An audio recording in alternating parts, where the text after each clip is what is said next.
Bismillahirrahmanirrahim. Assalamualaikum warahmatullahi wabarakatuh. Teman-teman, video ini saya mau cerita. Jadi saya mau cerita tentang jualan online dari masa ke masa, dari sudut pandang saya mengadopsi teknologi tersebut. Jadi ya ini cerita dan ya seru-seruan aja sih, teman-teman ngalaminya di fase mana, dan nanti kelihatan mana yang sudah jatuh, mana yang masih ada, mana masuknya tuh kapan. Ya itulah, kita coba langsung cerita aja. Oke, langsung kita mulai. Sekali lagi, ini dari sudut pandang saya ya. Jadi mungkin saya mengadopsi si produk atau teknologi tersebut mungkin agak telat atau gimana. Ya ini dari sudut pandang saya yang saya alami. Jadi 2008 itu lagi rame Kaskus sama Toko Bagus. Saya ingat banget Kaskus sama Toko Bagus. Saya jualan macam-macam di Kaskus itu. Awal saya kuliah, tingkat pertama kuliah S1 di Kaskus. Jualan dulu, jualan apa ya? Jualan kaos, jualan ada CCTV, macam-macam lah dijual, jualan TV dan sebagainya. Sama di Toko Bagus juga jual. Dan lumayan, kalau itu masih mahasiswa ya lumayan lah, sebulan dapat 500.000, 300.000, lumayan banget, serius lumayan banget. Dan kala itu di 2008 2009 tuh COD-nya tuh bukan kayak sekarang. Kalau sekarang kan COD, cash on delivery-nya oleh kurir ya. Kalau sekarang enggak, dulu kalau sekarang kan oleh kurir, kalau dulu enggak. Jadi anterin langsung. Saya inget banget sering nganterin produk ke sini, ke sini, terus atau janjian, yuk COD jual beli HP waktu itu. COD di mall ini, nanti dia lihat terus bayar. Jadi dulu tuh kayak gitu transaksinya, jumpa di darat lalu bayar. Itu dulu COD. Sekarang kayaknya udah nggak ada yang kayak gitu ya. Tapi saya menikmati, saya mengenang-enang masa itu, sehingga ketika saya misalkan datang ke suatu tempat, oh dulu pernah COD ini di sini nih. Jadi inget aja gitu, seru masa-masa dulu. Lalu kala itu sundul-sundulan tuh masih kentara banget. Karena apa? Karena teknologinya belum keren lah. Jadi one for all. Jadi kalau kita nyundul lapak kita di Kaskus, itu akan muncul teratas. Orang akan banyak lihat yang atas itu. Karena orang nyarinya scroll by scroll, bukan yang sekarang yang personalize. Yang saya lihat di Shopee sama yang Anda lihat di Shopee kemungkinan berbeda. Yang saya lihat di TikTok dan Anda lihat di TikTok pasti berbeda. Itu sekarang sudah berbeda. Lalu maju 2011 saya mulai ngulik Facebook Ads, Google Ads. Dulu masih culun Facebook Ads-nya juga, nggak sekeren sekarang. Pixel udah ada belum ya? Rasanya awal-awal saya main tuh udah ada, tapi pas awal-awal Facebook kayaknya belum ada. Lalu dulu demographic audience sudah keren, bisa targeting cukup usia sama gender aja udah keren dulu. Karena ya library-nya dulu saat itu masih segitu-gitunya 2011. Berarti 11 tahun lalu ya. Lalu SEO, sebenarnya saya udah belajar SEO udah lama, dari mulai ngeblog ya dari 2008 ya. Nah dulu SEO masih SEO masih digaung-gaungkan untuk sebagai digital marketing, sebagai jualan online. Sekarang kan udah nggak terlalu ya, orang udah nggak ngelirik search engine optimization lagi, tapi ngelirik ya keyword optimization. Jadi keywordnya apa, mau dipasang di search engine kek, di sosial media kek, itu sama aja saat ini. Lalu kala itu ada landing page, mulai orang berbondong-bondong bikin landing page di Blogger lah, di WordPress lah, di apa ya macem-macem. Lalu 2013 Instagram mulai rame, orang udah bosen di Facebook, Instagram jadi foto tuh rame banget. Nah 2014 saya mulai jualan di Tokopedia sama Bukalapak. Dulu masih palu gada ya, masih apa aja lah saya jual lah di Tokopedia sama Bukalapak. Masih lumayan. Dan di 2014 ini mulai behavior customer mulai ke search engine. Jadi yang dulu di Kaskus sama di Toko Bagus udah bisa search engine ya, cuman masih scroll panjang gitu, jadi masih jelek banget. Nah di marketplace ini 2014 search engine-nya udah lumayan. Kita search buku, keluar buku. Tapi kadang saya juga suka nyasar ke page 3, page 4. Kalau sekarang udah jarang banget saya buka page 2, page 3. Langsung page 1, ya di page 1 itu tersebut, karena search engine-nya sudah makin akurat. Jadi search engine di marketplace mengubah behavior orang yang beli online. Lalu 2014 ini mulai rame scraping sama dropshipper, karena lintas platform ini Tokopedia sama Bukalapak ini bisa diakalin dengan cara scraping. Jadi nge-scrap data di Tokopedia, nge-scrap tuh ngumpulin semua data di Tokopedia, toko mana dijual di Bukalapak dengan margin tertentu. Itu bisa otomatis. Dan dulu tuh betul-betul rame luar biasa. Orang berbondong-bondong nge-scraping, ada yang sampai kaya raya scraping. Wah luar biasa itu scraping. Tapi sekarang itu karena kategorinya spamming ya, karena user experience jadi berkurang. Karena apa? Karena banyak orang terjebak dalam tanda kutip di harga yang mahal, di harga yang tidak seharusnya. Jadi overpriced, nggak bagus buat iklim jualan online jangka panjang. Akhirnya ya marketplace lambat laun engineer-nya menemukan cara untuk menangkal itu. Sekarang udah nyaris nggak ada lagi scraper, kecuali yang scraper manual sepertinya masih ada. Lalu 2014 ini mulai ada personalized retargeting. Dulu tuh aneh kalau misalkan kita lagi lihat bola terus tiba-tiba buka YouTube keluar iklan bola. Dulu aneh, sekarang udah biasa banget. Bahkan orang udah nganggap itu hal yang super biasa, padahal itu teknologi yang bagus loh, namanya retargeting. Jadi aktivitas kita di online itu dilacak oleh suatu engine yang bisa ngeiklanin. Dulu kita ngerasa aneh. Lihat nih, aneh nih. Gua kan baru lihat ini sepatu ini di sini kok tiba-tiba muncul di Facebook. Dulu aneh, sekarang biasa banget. Ini 2014. Lalu 2016, jeng. Nah, si anak baru datang itu Shopee langsung ngebantai semuanya, mengkudeta Tokopedia, mengkudeta dulu Elevenia, mengkudeta Bukalapak dengan gratis ongkirnya, luar biasa. Sampai sekarang masih melekat Geratong tuh di Shopee, padahal enggak. Geratong juga ada di TikTok, ada di Tokopedia, ada di Lazada. Itu luar biasa. Shopee mengkudeta, backstab, tusuk dari belakang si Tokopedia sama Bukalapak. Jreng, 2016 luar biasa. Itu 2016. Saya baru join Shopee itu 2016 akhir. 2016 awal masih jual Tokopedia dan sebagainya. Tahu-tahu kok banyak dropshipper atau reseller yang jualan di Shopee ya. Ya udah buka juga deh di Shopee. Alhamdulillah luar biasa sekali keberuntungan yang saya dapat di Shopee luar biasa. Lalu 2018, nah karena melihat iklim jualan online yang mulai berkembang, lalu JNE dikudeta. Ini saya ingat banget JNE dikudeta ya. JNE versus Everybody. Muncul pertama JNT, lalu si Cepat, sekarang udah ada Antaraja dan sebagainya. Dulu JNE itu saya rasa monopoli ya, karena lawannya itu ada Tiki sama POS. POS tuh jelek banget. Padahal ini BUMN sampai sekarang jelek banget. Subhanallah. POS jelek banget jelas. Tiki juga dulu masih manual tulis tangan. JNE udah komputer. Jadi JNE menurut saya monopoli di sebelum 2018 ketika hype-nya jualan online dari 2009 ya. JNE itu merajalela, dia monopoli. Lalu tiba-tiba JNE versus Everybody, sekarang JNE nggak monopoli lagi.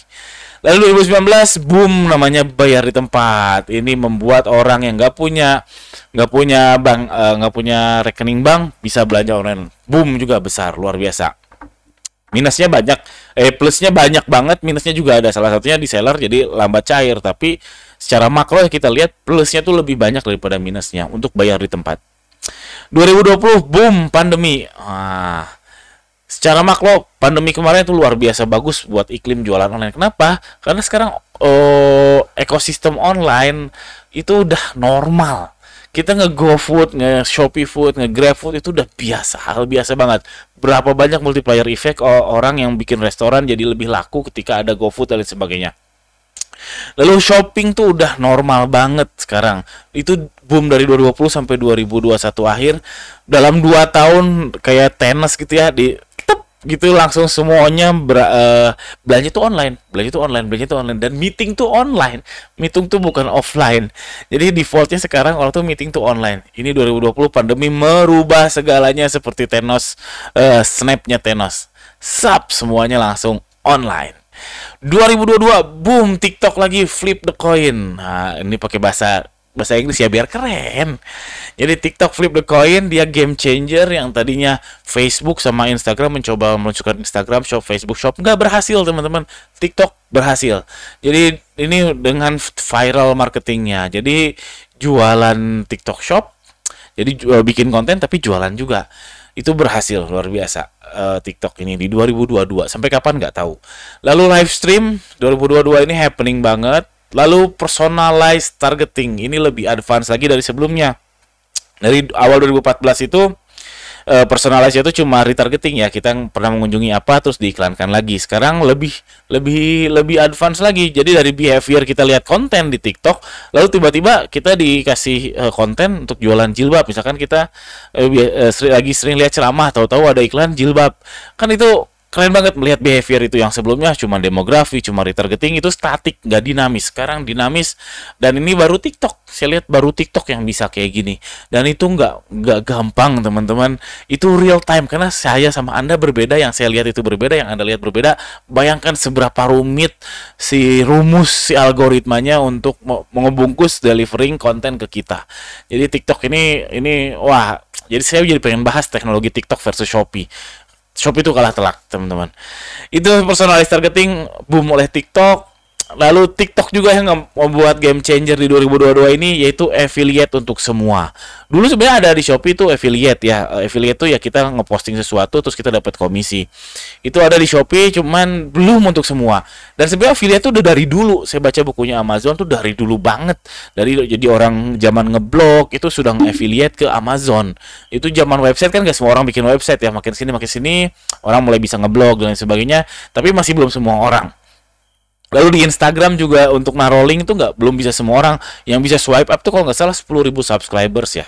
10.000 apa 1.000 dari itu lumayan. Dan sekarang di TikTok hampir semua orang bisa. Tinggal baru bikin account, langsung Shopee Live, langsung keranjang kuning affiliate itu bisa.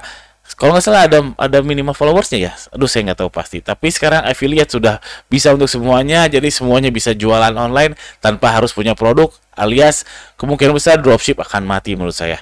Karena ya ngapain dropship? Kalau dropship harus nge-markup dan sebagainya. Ya sudah aja affiliate kita langsung si konten creator ini langsung menggerogoti profit dari si supplier. Ini perjalanan sejarah jualan online dari mata saya. Nextnya apa? Nextnya ya perkiraan saya baca buku dan nonton YouTube, itu kurir drone. Jadi mungkin kedepannya ada kurir pakai drone. Wah keren banget. Jadi kayak zaman kartun dulu, burung bawa bayi ya, nanti drone. Nantinya kalau di Indonesia gimana nyangkut sama kabel listrik dan sebagainya, ya itu dia, makanya saya bilang kan next, nggak tahu kapan. Lalu mungkin all cashless. Bayangkan sekarang yang COD bayar di tempat itu kan kemungkinan besar yang nggak punya rekening bank. Kemungkinan besar ya, nggak juga. Kadang karyawan saya juga semuanya kan sudah punya rekening bank, tapi belanja tetap COD karena mungkin simple atau lebih cepat dan macam-macam. Tapi lambat laun itu kan datanya sudah banyak. Lambat laun harusnya bisa kerja sama bank, apalagi Shopee punya bank sendiri. Dia akan bisa membuat pelan-pelan all semua cashless di Indonesia. Jadi semua udah punya rekening bank pelan-pelan. Lalu ongkir akan drop nextnya, saya yakin ongkir akan drop, salah satunya itu kereta api cepat di Bandung Jakarta ya, setidaknya itu karena jadi super cepat. Saya dengar ya dari dosen saya, biaya kereta api untuk personal orang tuh akan lebih mahal daripada kereta api PT KAI ya.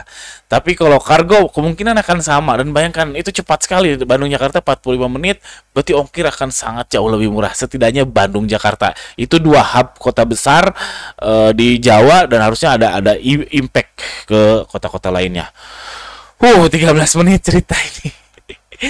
Lalu next, personalized cross platform. Jadi sekarang TikTok kan masih in platform ya, intra platform, dia bisa behaviornya dan lain sebagainya bisa intra platform. Mungkin banget nanti akan ada jual beli data antara Facebook, Meta dengan TikTok. Oh jadinya cross platform. Apalagi setahu saya Facebook masih komit, dia nggak mau nguping di WhatsApp, tapi nguping itu dalam artian ngelihat data kita di WhatsApp lalu ngiklanin kita berdasarkan data kita di WhatsApp. Katanya sih ada yang kena iklan kayak gitu. Saya sih belum pernah ngalamin. Cuman secara resmi setahu saya Facebook tuh si Meta ya, si Mark Zuckerberg ini bilang dia nggak mau nguping di WhatsApp sejauh ini setahu saya. Kedepannya nggak tahu. Jadi mungkin banget personalized cross platform. Dan kalau ini terjadi, yang paling menang siapa? Yaitu iOS dan Android. Ngeri nggak? iOS dan Android, mau Facebook ya, mau TikTok ya, platform terbesar siapa ya? iOS sama Android, itu the big winnernya. Lalu terakhir kemungkinan akan ada teknologi namanya Edge Start. Jadi kalau ada teknologi namanya lagi dikembangkan yaitu Passthought. Jadi password tapi lewat thought, lewat gelombang otak lah, lewat pikiran. Jadi kita nggak usah ngetingin password, kita mikir login. Nah kemungkinan nanti ada iklan kayak gitu. Jadi kita lagi kepikiran mau belanja bulanan nih, tiba-tiba dibuka TikTok, buka Facebook, keluar ini list belanja bulanan. Itu sangat mungkin. Apalagi nanti ada 5G, ada IoT di mana-mana, itu sangat mungkin. Ini kita bicara teknologi ke depannya. Karena saya bukan orang IT, bukan orang teknologi, cuman saya interest aja sama teknologi perkembangan zaman. Oh, ini video panjang sekali. Terima kasih yang bertahan sampai menit ke ini. Share dong teman-teman pengalamannya dari tahun ke tahun. Dan kalau lihat cerita saya ini, lihat Shopee mengkudeta Tokopedia Bukalapak, TikTok mengkudeta Shopee, JNE juga dikudeta. Artinya nggak ada yang bertahan lama, bukan nggak ada yang bertahan lama ya. Artinya top one itu ya akan terus dikalahkan oleh petahana, itu akan terus dikalahkan oleh pendatang baru. Dan faktanya online shop juga seperti itu. Pendatang-pendatang baru tuh luar biasa keren-keren. Petahana-petahana sudah terlalu besar, sudah terlalu gemuk, sudah banyak hutang, sudah banyak, ini susah untuk bergerak. Tahu-tahu ada orang yang bikin bikin produk dengan mudah dan sebagainya, jadinya mengkudeta petahana. Itu hal yang umum sekali. Makanya banyak startup itu mulai dari garasi, karena dia cepat, agile, dia produknya juga lebih baik daripada yang pabrikan, dia mengkudeta korporat. Tadinya mau disudahi, ternyata ngomong juga 1 menit. Terima kasih teman-teman yang sudah bertahan. Kalau yang masih bertahan, tolong komen dong. Saya pengen tahu ada berapa orang sih yang bertahan sampai akhir. Sekian aja. Jangan lupa subscribe. Assalamualaikum warahmatullahi wabarakatuh.